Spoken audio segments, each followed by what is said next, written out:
John Park's Workshop. I'm John Park, and here we are, right in the workshop, and I'm excited about today's show, particularly excited. I know I often say that because I really like doing this, but the project I get to show off this week, I'm so excited about. I've been working on this robot companion for quite a while now, and he is finally ready to get out there and be seen by the world. So our good friend Pathfinder will get his moment in the limelight today. If you're new, if you're joining us for the first time, welcome. I know there's some various channels out there that are picking this up today. So what do I do here? I build stuff. This is my workshop. I build microcontroller-based projects, fabricate things, do some 3D printing and laser cutting in CNC, lots of electronics, coding, all kinds of great open source hardware and software from Adafruit that I get to use to build fun projects and show you how to do the same. So let's see. Let's get going, shall we? The first thing I wanted to do is, pop my volume way back up. Sorry about that. Thank you for the alert. Someone told me over in the chat that my audio volume there, voice volume, was very low. By the way, I just mentioned chat. Where are people chatting? Well, we have people chatting over in the YouTube channel, live stream, as well as Discord. And Discord is the main chat channel for Adafruit, and you can find it by going to adafru.it/discord. All right, good. Yeah, thank you, Matambale and C. Grover, and Fede too. I'm glad to get the volume up. So let's see, the first thing I wanted to do is mention our jobs board. Perhaps you're looking for work. Perhaps you are looking to hire someone. We have the thing for you. It's the Adafruit job board. And there it is. Just go to jobs.adafruit.com. It's entirely free to use. It's free to post positions. You'll reach out to lots of great makers, engineers, fabricators, digital folks, analog folks.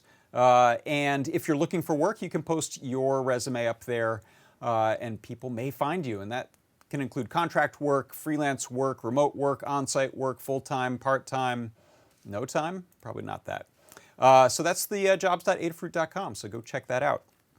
Also wanted to mention that I have another show that's weekly, and that is the MakeCode Live with John Park over on the Microsoft Mixer channel.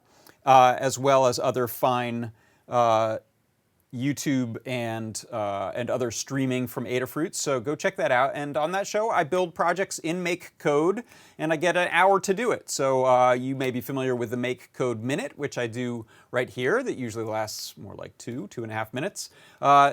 Imagine it expanded, and that's the MakeCode Live over on the Microsoft Mixer channel. So go check that out on Tuesday. It's at 12 o'clock noon Pacific time and 3 o'clock Eastern time. Did I get that math right? Maybe.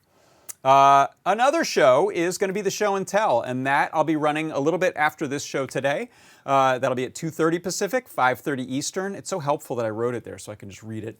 And on that, people like you will come on, and we have a very easy link to get onto our StreamYard streaming platform. Jump in and show off a project. Spend a couple minutes talking about it. It can be something you're finished with. It could be something you're just starting, somewhere in between.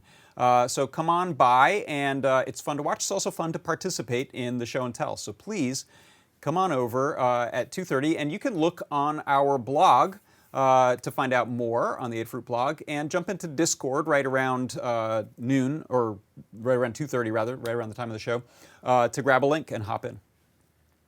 All right, let's see. I think it's a good time to do a product of the week. And so the product of the week this week is these little RGB NeoPixel sticks. I really like these. So you may be familiar with these RGB LEDs called NeoPixels. You can control them with microcontrollers, and each LED on there is individually addressable, which means you can set every one of those to a different color, have them animate, fade, and so on.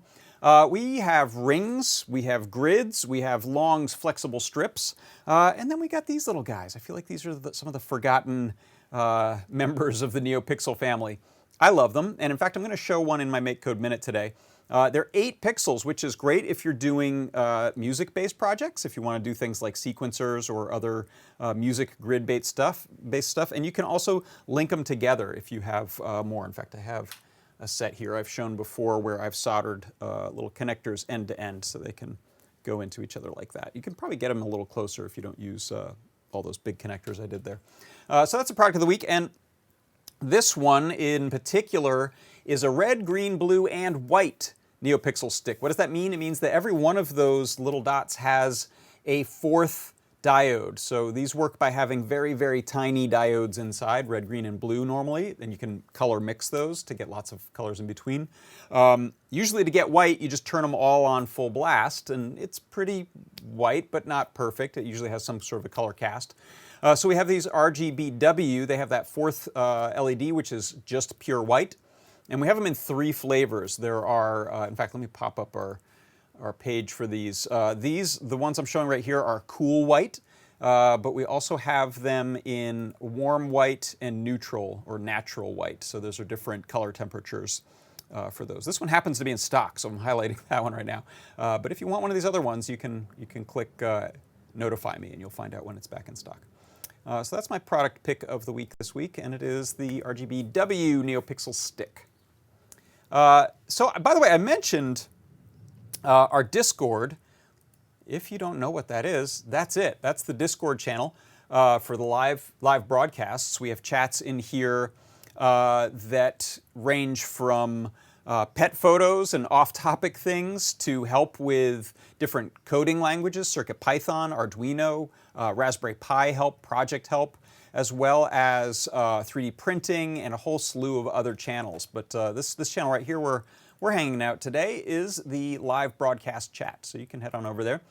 I see Wolf220. Hey, Wolf220 says, what do I see sprawled on the work table could be robot carnage? Yeah, it sort of is. We'll get to that. That is a partly not so assembled robot, but we'll fix that. All right, I wanted to do a brief gear report today. I like talking about different gear and tools and things. This is a find I got. Let me head back here. This is a find I picked up at actually the Rose Bowl flea market many years ago. And it's a set of sockets, and it's socket drives. I like these. Yeah, I have like ratcheting socket wrench sets, but these are nice because you grab them and go. It's not an adjustable. You just have them in a bunch of different sizes. And I love that these are super. Oh, let me pop this other camera. No, I'll bring it over here. These are beautiful wood with this cool retro sticker logo on there, spin tights. So that's my gear report, something I picked up a few years ago, and I use it quite a bit actually. So go get yourself some used tools. They're often as good or better than the new ones. Not always, but often. So now I think this is a good time for a little something that we call the MakeCode Minute.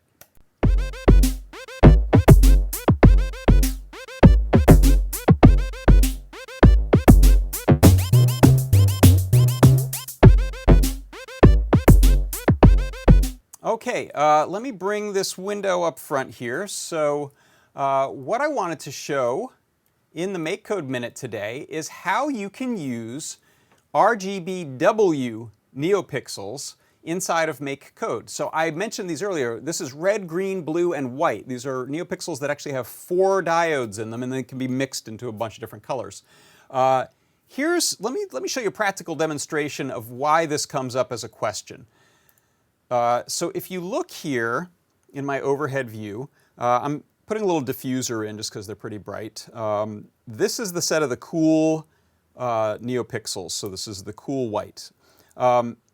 Here's what happens when I try to send it to red. So I've got a Circuit Playground Express here. It's controlling the LEDs. And white it can do. Red, there's some sort of an issue here.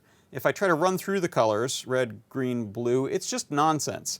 And the reason for this is that the data that's sent to a red, green, blue NeoPixel is different from the data that's sent to the red, green, blue, white NeoPixel. So let's look at how we can fix this inside of MakeCode.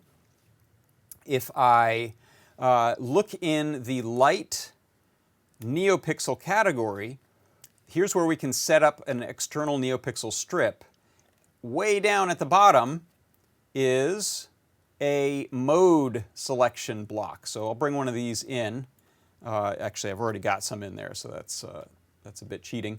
If you look here, it says set strip mode to, and this is the default, RGBW, and then it says GRB format. It's actually the data is written in reverse, or in that order. But we have some selections here for other orders or RGBW. So by picking RGBW as my format, I can correct the problem. What I've done in here in MakeCode, just as a demonstration, normally you'd just take this strip and put it in your setup block and be done. What I decided to do is make a little interactive demo by having this switch block. When I move left, we get the normal RGB, and when we move this switch right, we get RGBW. So again, let me go over to the downshooter. You can see if I flip the switch on the Circuit Playground Express and now try sending it the red command, it gets it. If I send it the red, green, blue sort of rainbow and white, it works, and I can go back to white still. If I plug in a regular RGB NeoPixel strip, we'll have the same problem, and that's why I put the toggle switch. So that is how you can adjust your NeoPixel strips to deal with red, green, blue, and white. And that is your MakeCode Minute.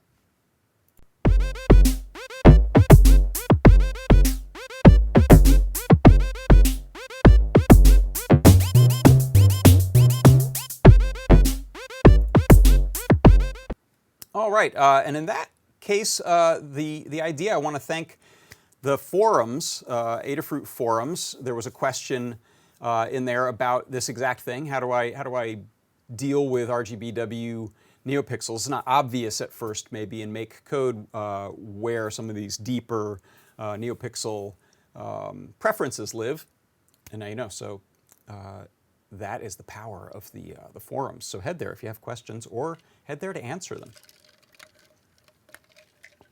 Okay, let's see. The next thing we'll do is take a look at my MakeCode Arcade game pick of the week. So for the MakeCode Arcade game pick of the week this week, I foreshadowed this last week with that Z-depth, how to make a 3D scene by moving objects in front of or behind each other in Z. That and this come to us from the Microsoft Arcade, Microsoft MakeCode forums in the Arcade channel from the COBOL Kid. And this game, pick of the week, is Tiny Soccer Cars. This is highly reminiscent of a certain popular car soccer game you may know. Here you can see some great graphics, and if I demonstrate this on the computer, I'll be terrible. So what I've done is I've actually loaded it onto a Pygamer, and I'm going to switch to the overhead view so you can see the game here.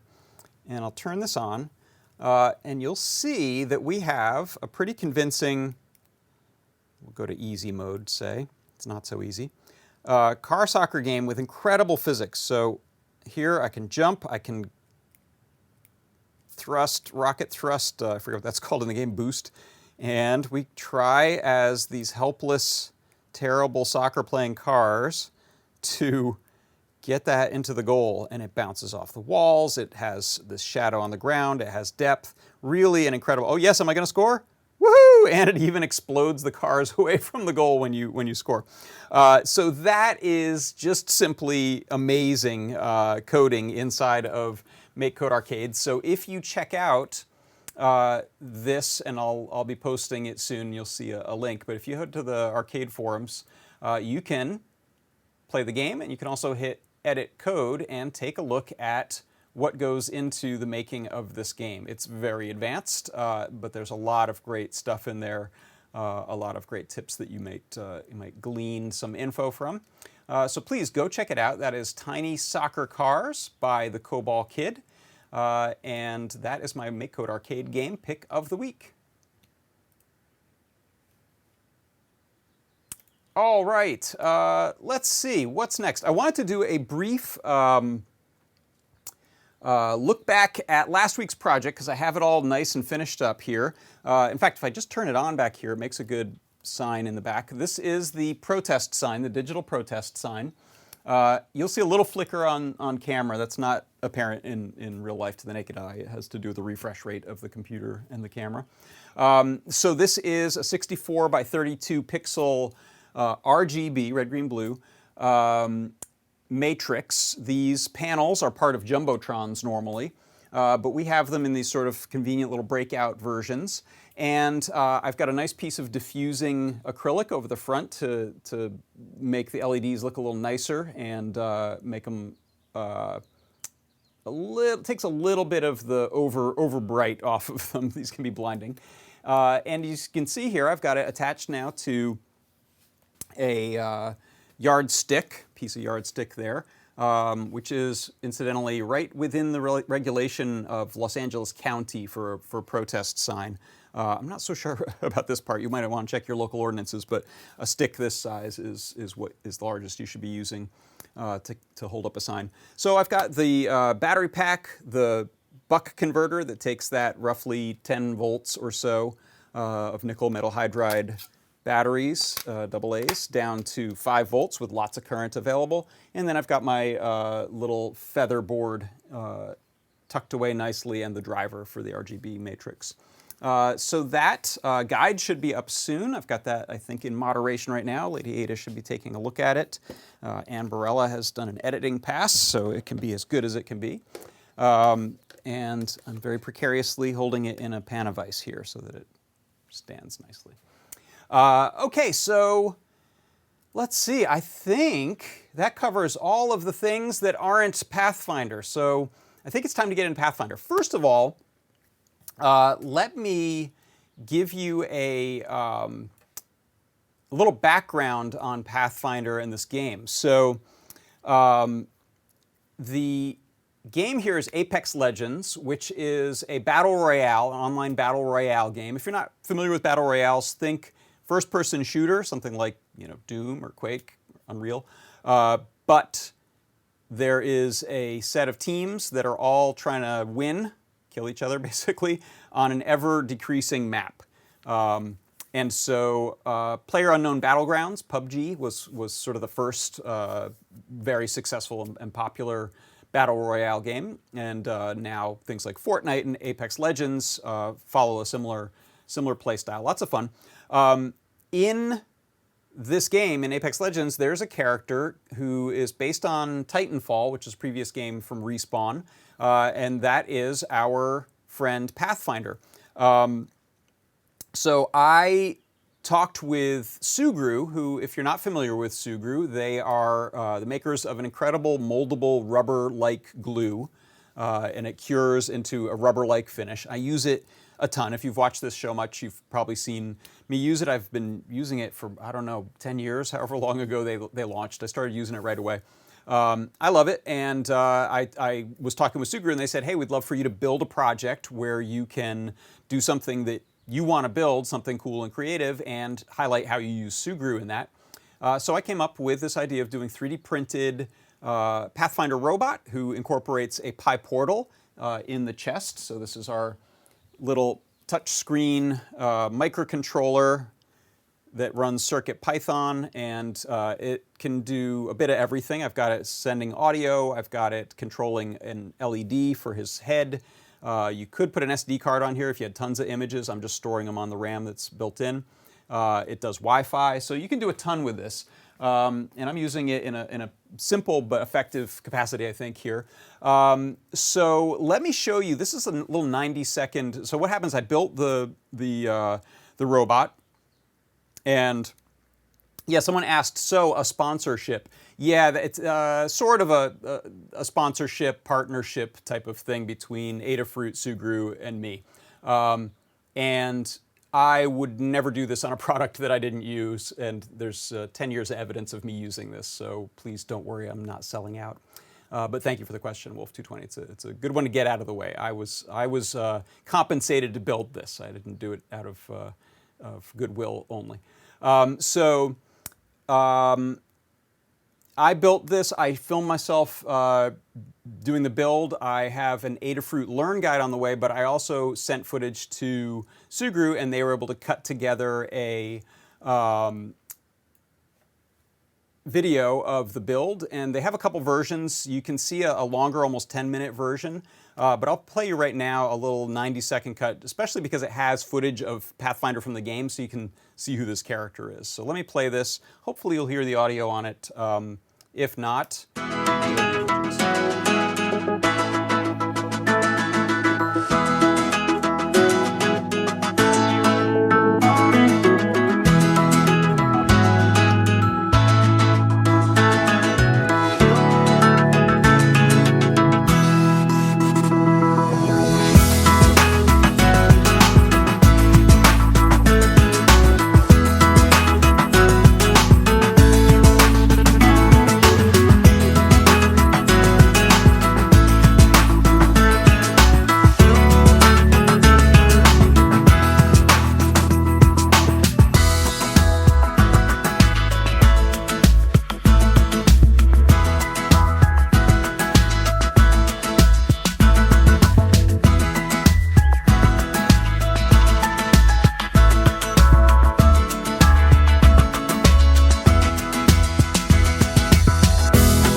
all right, so that's the backgrounder on it, and now you know who the character is.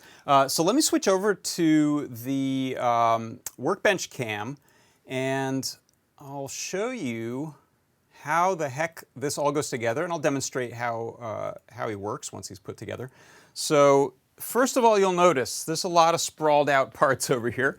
I'm gonna real quick connect to my camera switcher so I can go between views here.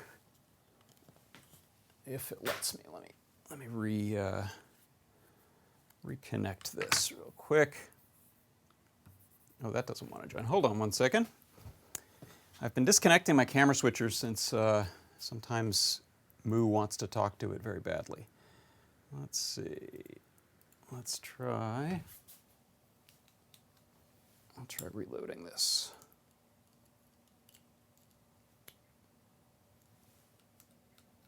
No, it doesn't want to switch. Okay, well, that's okay. We'll stay in this view. This one will work well. So let's take a look.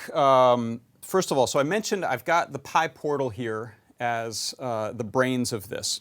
So what I did was I modeled a version of the robot that's just a bust of the robot in sections, and with the idea in mind of printing them. So modeling a character for a game or for film, TV effects is a different thing from modeling something for 3D printing.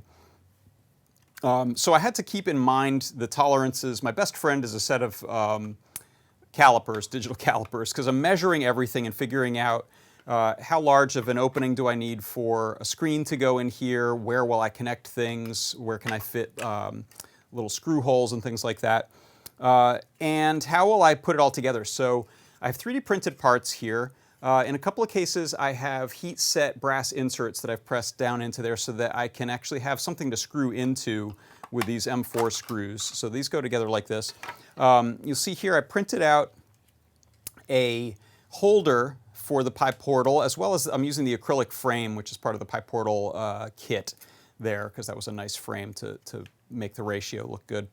And then the PyPortal has a couple of JST connectors here that I'm using, one to drive a NeoPixel, and the other actually I'm sending power to it. So you can power the PyPortal normally over USB, but I decided to power it over a connection from a battery through a charging circuit here, and it just made it a lot smoother and easier to work with rather than trying to adapt a USB cable here. I am using some of our DIY USB cables to get around tight corners, or these little right angle ones. So you'll see normally a USB cable takes up huge amounts of, oh, that's a big one, huge amounts of space, just the plug end there. Let me zoom in a bit. So trying to fit something like that, even if you get right angle ones, they're just bulky. So I really like these little DIY kits that we have where you can put different ends on these ribbon cables. So I'm using one of these for the charging circuit. So this actually is this goes outside, or kind of fits through a little hole in the side of Pathfinder's torso here, so that we can charge this battery from the outside. And I'm also leaving the USB port free that's on the side of the Pi portal. Where'd it go? There it is. So that we can code if we need to. You won't do this as often, but if you want to plug into it and change something in software, put different images or sound on, you can plug right into here. Then I'm running my sound through, instead of a small speaker on board, I'm actually running it to this nice big 40mm speaker through a little amplifier. So I've put the amplifier and some connectors onto this Perma Proto board so that I can fit everything together. One of the tricks with projects like this is just interconnects. So you'll see there are things that you want to put through holes in your 3D model and then solder down to a board, but rather than have to be sort of get it right the first time, I've added little interconnects wherever I can. So I'm just using little wire interconnects that allow me to plug in once I've put this together. You won't use them much, but you'll use them while you're building it. I've got a potentiometer here that controls the volume. I've got an on-off switch that powers it on and off. And this is a little lighted switch here that is my reset button. So when I turn this on, you'll see a couple things happen. We get this LED glowing, and that's going to be his eye. And we get an image up on the screen. If I turn up the volume here. Grappling makes things much easier. Try it sometime. So every time I touch the touch screen, I'm going to see a new image, an emote from the game. And I'm going to... Good work. Let's remain friends. Hear an audio sample. Couple of other things to show. When I put the head together, I had these nice lenses that we use with our hollow wings. So you can get these pretty inexpensively in the Adafruit store. They happen to be the right size, roughly, and so then I adjusted the model to scale. So the fact that this and the Pi portal are sort of the foundation of my scale worked out really well. So now with this lens in here, I initially had just put that LED right inside of the head. Let me get that LED. You might not be able to see that with my finger in there, actually, but with this in here, it just didn't look that impressive. So I came up with something that gives us sort of an infinity mirror type of look. So I have a couple of pieces of plastic here, and all of this stuff I joined up with the Sugru to kind of bond it together. So plastic to glass, plastic to plastic, and also putting my NeoPixel in here. So let's see if I can get even closer. What you'll see is we get a really nice depth effect. Because of that lens, it looks like that LED is much farther away than it is. So you'll see the depth of it here. It's about 1.5 inches away from the lens. But when you look around through that lens, we get a really nice deep look on it, which really helps the character a lot, I think. So that's basically what's inside. So part of the challenge is just fitting things in here. And I mentioned in the video, in the longer form video, I was thinking about, I printed off a kind of low-res quickie version of this to get a dry fit of my electronics and figure out how things would go in here. I was thinking about then creating little tabs that I could screw parts into or slots that I could slide them into.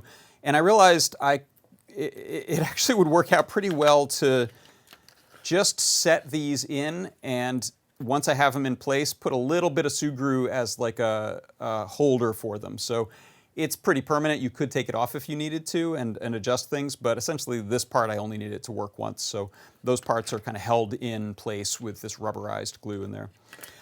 So that's what's inside of him. The next thing I wanted to show is some of the sculptural elements and magnets that I've used to hold things together. So, for example, these are these shoulder guards that are over Pathfinder's shoulders, and I wanted to connect those here like this, but they are a little bit fragile, and I'm actually planning to ship this or take it around to show at like conventions if we start to do those sorts of things again in the future. So I wanted to allow some of these parts to come on and off easily.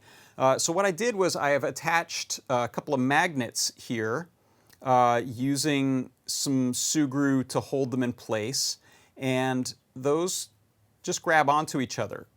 And they're nice neodymium magnets, so they have a pretty good strength. So I just fit them into place here, and now they click together, and we get that nice set of shoulder guards on there, which can come off just so they don't break in transit. I also did a similar thing. If you'll notice, Pathfinder has these shoulder canisters, and they use, in the game, they're used to explain having a whole bunch of steel cable for grappling hook or a zip line.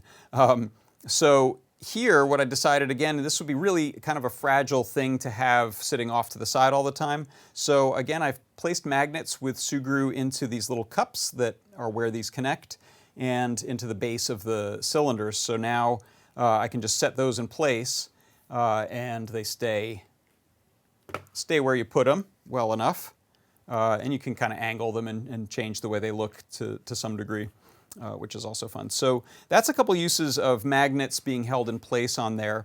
You'll also notice that I have him in a couple of pieces here. So let's see. Let me try this again. I don't know why that camera switcher isn't working. Let me go to the front view for a moment, and I'll show you. Let me zoom that in too.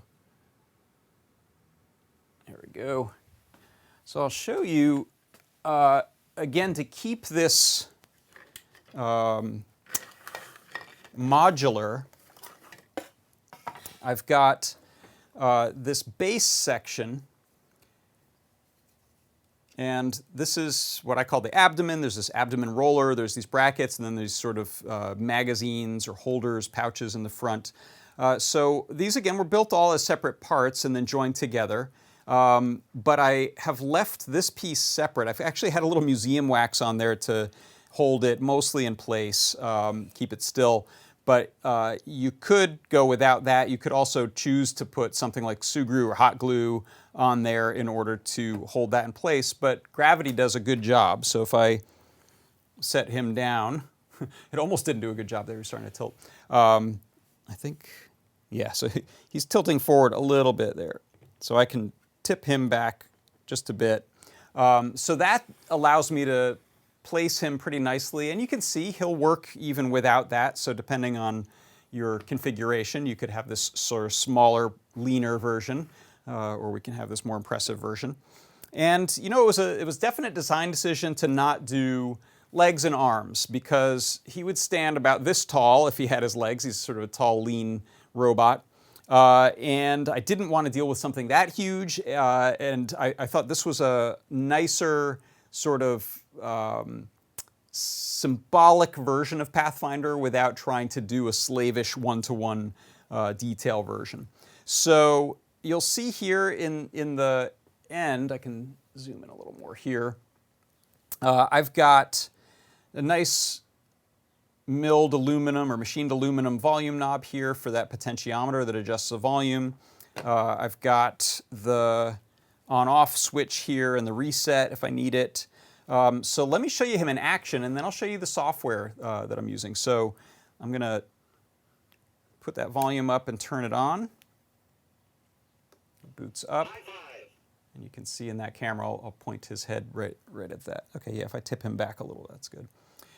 So he's showing one of his emotions from the screen, on the screen, and then he says one of his dialogue lines.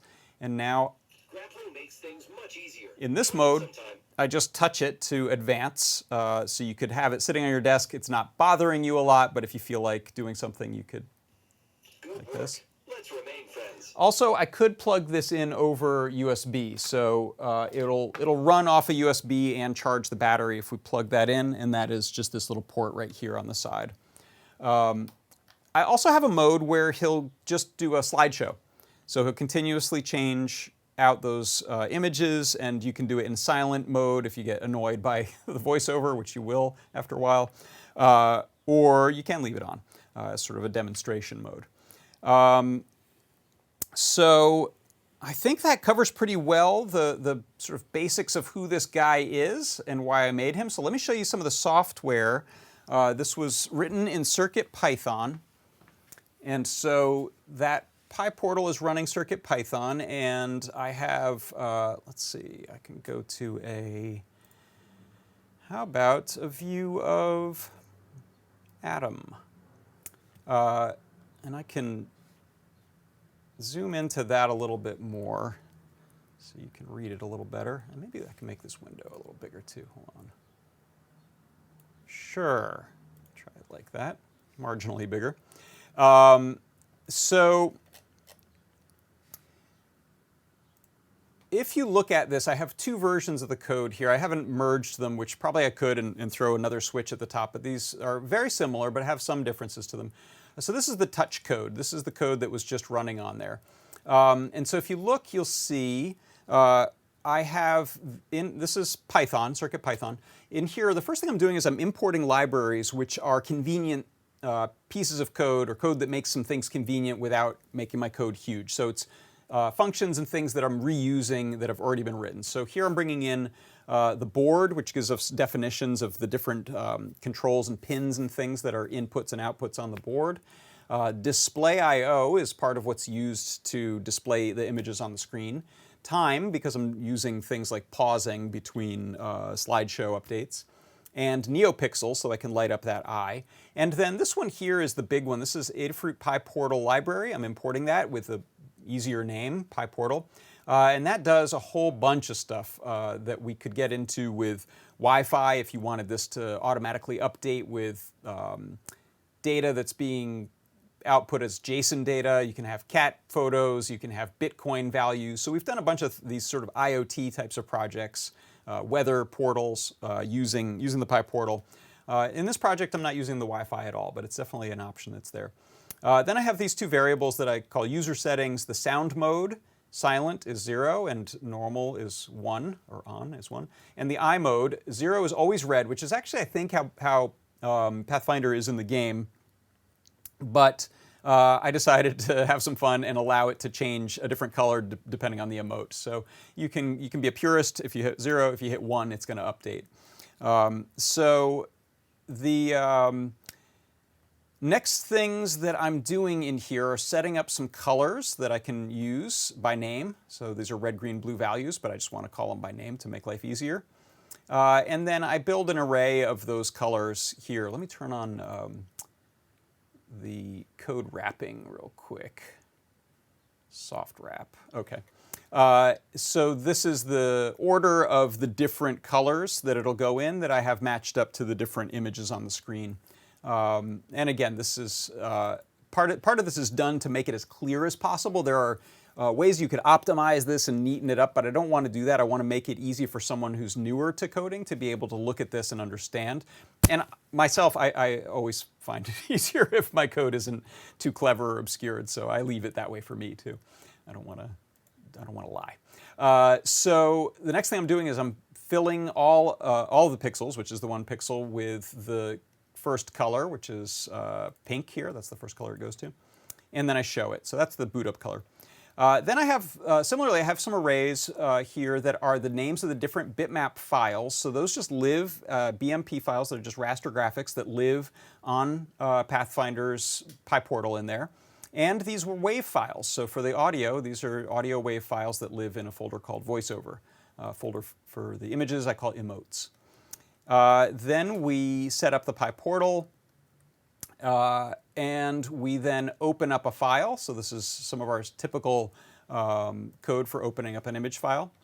Yeah, Fedit2 mentions that PyBadger has those colors inside the module. PyPortal doesn't, and that's a good point. You can make your code smaller with some of our libraries. I often want to tune those colors myself, so I don't go with the orange that we have defined in a library, and I end up noodling around with values a ton to get an exact color that I want. But it's a good point. You can reuse those. Same with the clue libraries. Let's see. So this sets up one image file that can be displayed, and then funny thing, there's a small speaker on board in the PyPortal, and it's playing as well. So when I didn't sever it, you could, but I didn't. So it's playing even when the big speaker is playing. And what I notice is when I turn my volume all the way down on my big speaker, I'm still hearing a tiny bit of what he's saying coming from his chest. So terrible hack, but here it is. I set up a WAV file that's entirely silent, like a couple seconds of silence.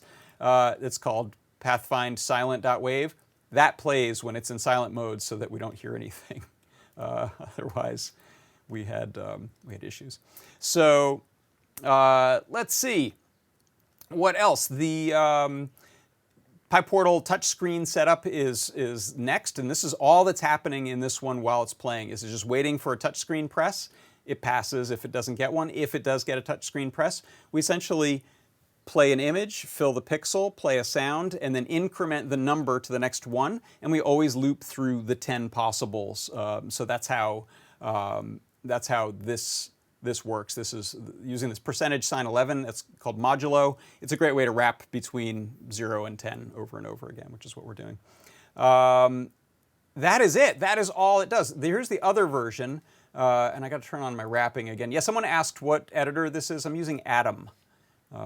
A-T-O-M, Atom. It's a nice text editor. The difference with this one, a lot of it is the same. Except I'm using slideshow, and so here I have slide speed set to 1, so it's 1 second per slide. In fact, let's update him. So I'll show you how this is actually pretty darned easy. Let me take off some of his parts here, and grab the guy himself. So what you'll see here, I'm going to live coding. This is so dangerous, right? I'm going to plug in USB. Where am I? There I am. I'm going to plug in USB to the PyPortal that's in there, if I can see it without my glasses, which is questionable. Okay, so nothing has changed, but we are connected over USB, which means I can now update it in real time pretty much in Moo, which is what I'll use there. It just restarted himself and I turned his volume down. So what I'll do is I'll grab this code here, and I like to use Moo. So let me show you Moo here. Where'd you go, Moo? There's Moo, and we'll go like that. Okay.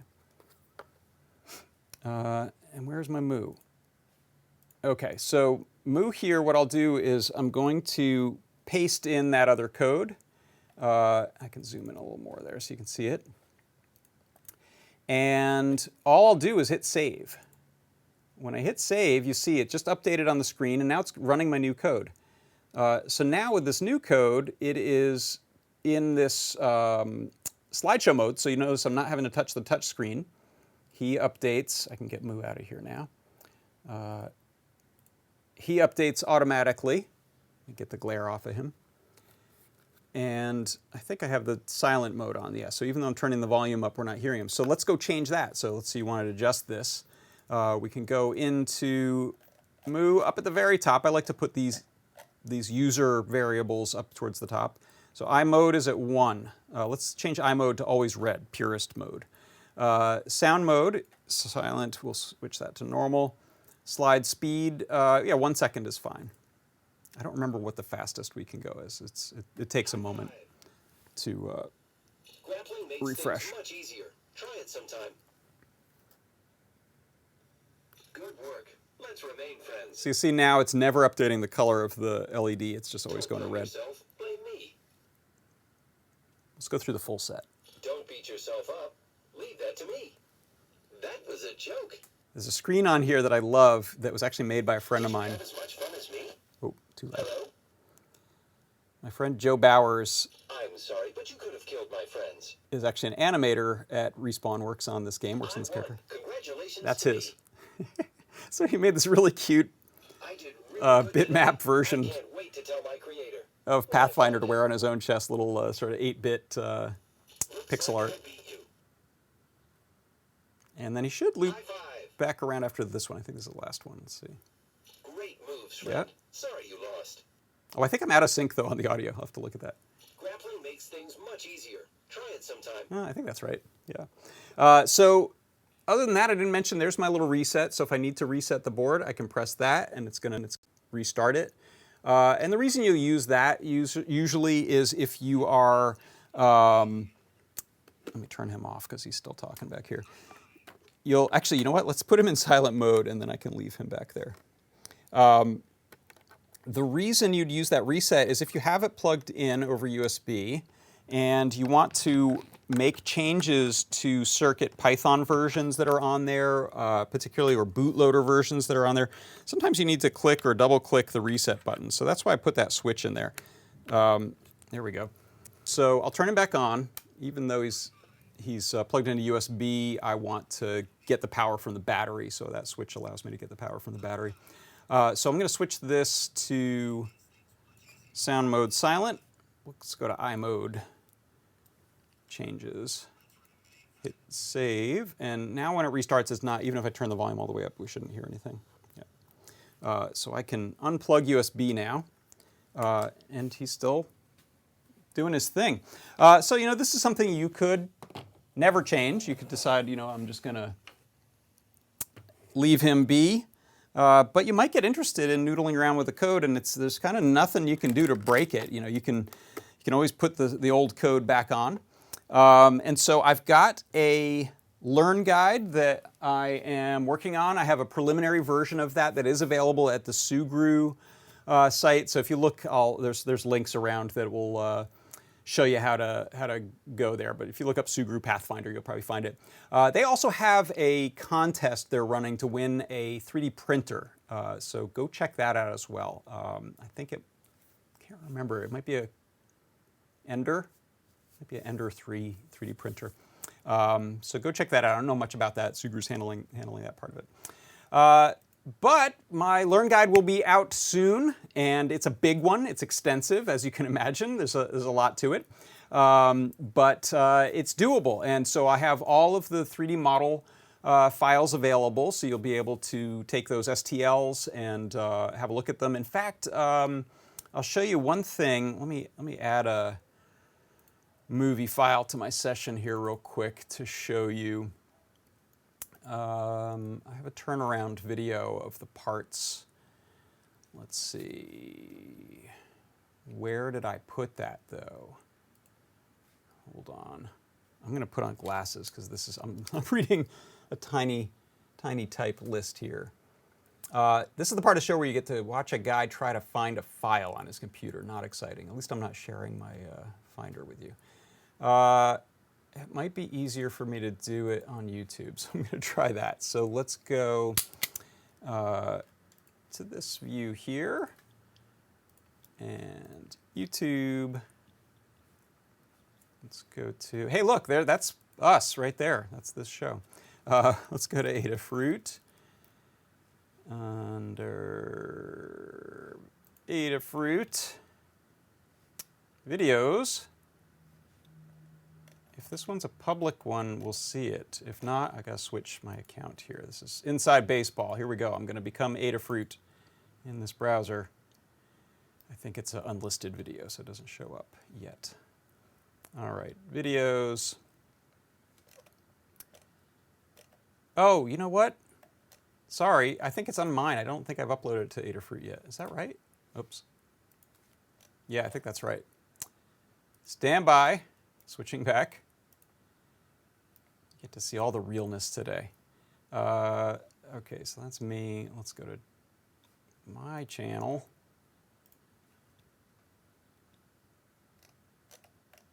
And let's go to Studio. This is where you edit your stuff. Please be here. I think it is. There we go. I hope this was worth the wait. Okay, so let's go to this video here. And I can make it big. So this, I'm not sure. I think it might stutter a little in playback as it plays back YouTube. So this is my 3D model set. So these are the STL files, and I made this sort of exploded view video just because I think it's going to be easier for people to understand how the parts actually assemble versus a bunch of stills. I think I have those in there as well, but I'll play that again. I think doing a 3D render of a parts explosion is clearer for certain things than doing 1,000 images would be. And I'm very happy with it. I love doing little turntable things like this, so that was fun. So let's see. Let's head on over to the Discord and see if anyone has any questions or thoughts or concerns, things to say. Let's see. Oh, thank you, Brent. Brent said he's jealous of my Sugru skills. It's fun. I like sculpting with it. I didn't mention one of the really fun parts was doing his neck cowls. His neck cowl, so this black sort of rubberized canvas in the game was perfect for doing a nice Sugru sculpt on with some folds and things in it. I did his arm sockets here with Sugru to look like rubberized gaskets. And other visible Sugru stuff was doing like these lever covers to smooth it out. The back of his head, the way I printed him, I didn't want to sand him and it looked a bit rough, so I color matched sort of some Sugru back there and rounded that out. It's not perfect, but I think it gives it some charm. One of the nice things about the game is that the character has a bunch of different skins, so you'll see different texture maps on him, so there isn't necessarily one correct Pathfinder, and this one also simplifies things a lot. So there's a lot of detail that's built into like bump maps and displacement maps and alpha channels and things on the robot, but I didn't want to replicate that. I didn't want to have lots and lots of tiny detail. So this version is simplified from the game version. All right. Well, thank you all so much. Oh, thanks, Todd. Yeah, the 3D render looks like the real thing. Yeah, not bad. That's an ambient occlusion renderer. You can use RenderMan for free if you're looking for a way to start doing some 3D renders. You could use RenderMan. There's a lot of different renderers that'll do ambient occlusion, global illumination type of stuff. But all right, so I think that wraps it up. This has been John Park's Workshop. I'm John Park. Look, I just made myself disappear. Why did I do that? Trying to hide other stuff. And I want to thank you all for coming by. Look for this Learn Guide to be coming to Adafruit soon. And you can also head over to the Sugru landing page to check out the contest and more content about this. Question in the chat, what 3D printer did you use? I used an Ultimaker 2 Plus for this. I've had that Ultimaker for many years now, and I love it. It's very reliable. I think, yeah, that was it. At one point, I thought about using a second printer to double up, but I got everything tuned in well enough on the Ultimaker that most of these parts weren't too bad. I think these were the longest. These half torsos, they had support inside, and so those were long prints, like 20-something hours per, so I thankfully didn't have to do them too many times. And yes, I would have loved having a second printer, another Ultimaker would be great, but like I look at the farm of 3D printers that our good friends Noe and Pedro have, and I'm like, yes, maybe I should have sent them some files to get some things printed because they're like that. Any other questions in the chat? Also want to thank all the people who came on over to the YouTube to chat over there. Thank you for popping in. Joe Anon says, Apex is broken. They nerfed Pathfinder, unfortunately. Yeah, Pathfinder, that character used to be able to use his grappling hook like every 15 seconds, and that was too powerful, so they have slowed that down. He now has a 35-second cooldown, and it's a huge thing in the Apex community. All right, well, thank you so much. And if you want to come and do some showing and telling of your own projects, come on over to the show and tell at 2:30. So that's in about a half hour, 2:30 Pacific time. and I will be happy to see the kinds of things people are working on. Thanks, Claire. Claire Dixon stops by and says, thanks. Brilliant workshop. She gets to say brilliant because she's from the UK. There are things they get to say so well. All right. Thank you, everyone, for stopping by, and I will see you next time. I will be out next week, so there won't be a John Park's workshop next week, but we'll be back the following week. And for Adafruit Industries, I'm John Park, and I will see you soon. Bye-bye.